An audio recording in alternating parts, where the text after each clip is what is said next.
លោកអនុទាននិយាយថាត្រូវតែបញ្ឈប់សង្គ្រាមជាមួយកម្ពុជាជាបន្ទាន់បើមិនដូច្នោះទេប្រទេសថៃនឹងរងផលប៉ះពាល់ធ្ងន់ធ្ងរ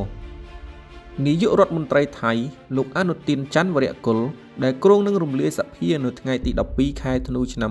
2025ខាងមុខនេះបាននិយាយថាជម្លោះព្រំដែនរវាងប្រទេសថៃនិងកម្ពុជាត្រូវតែបញ្ចប់ក្នុងរយៈពេល4ឆ្នាំខាងមុខពីព្រោះជម្លោះនេះគ្មានផលល្អដល់ប្រទេសទាំងពីរនោះទេបញ្ហាជម្លោះព្រំដែនជាមួយកម្ពុជាបានធ្វើឲ្យប្រទេសថៃរងផលប៉ះពាល់យ៉ាងខ្លាំង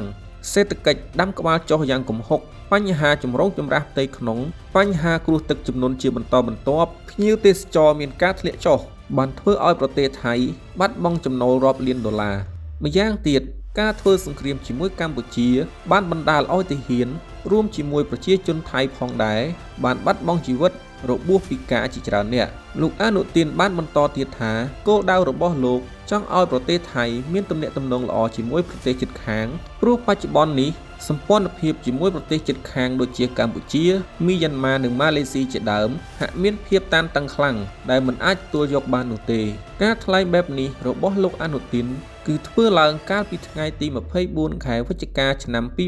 2025នៅមជ្ឈមណ្ឌលសន្និបាតជាតិក្នុងតំបន់ខ្លងតើយទីក្រុងបាងកកក្នុងពេលដែលលោកបានចូលរួមកម្មវិធី Dinner Talk ស្ដីពីប្រធានបទ Thailand the Next 4 Year សូមបន្ថែមបន្តិចថាលោកអនុទានបានប្រកាសគ្រោងរំលាយសភាមុនកាលកំណត់ដែលគ្រោងនឹងរំលាយនៅថ្ងៃទី12ខែធ្នូឆ្នាំ2025ដោយសារទទួលបានសម្លេងគាំទ្រតិចពេកក្នុងពេលបោះឆ្នោតសភាកន្លងមកអរគុណសម្រាប់ការតាមដានទស្សនាសូមចុច like និង Subscribe ដើម្បីទទួលបានព័ត៌មានជាតិព័ត៌មានអន្តរជាតិក៏ដូចជាចំណេះដឹងផ្សេងៗទៀតជារៀងរាល់ថ្ងៃសូមអរគុណ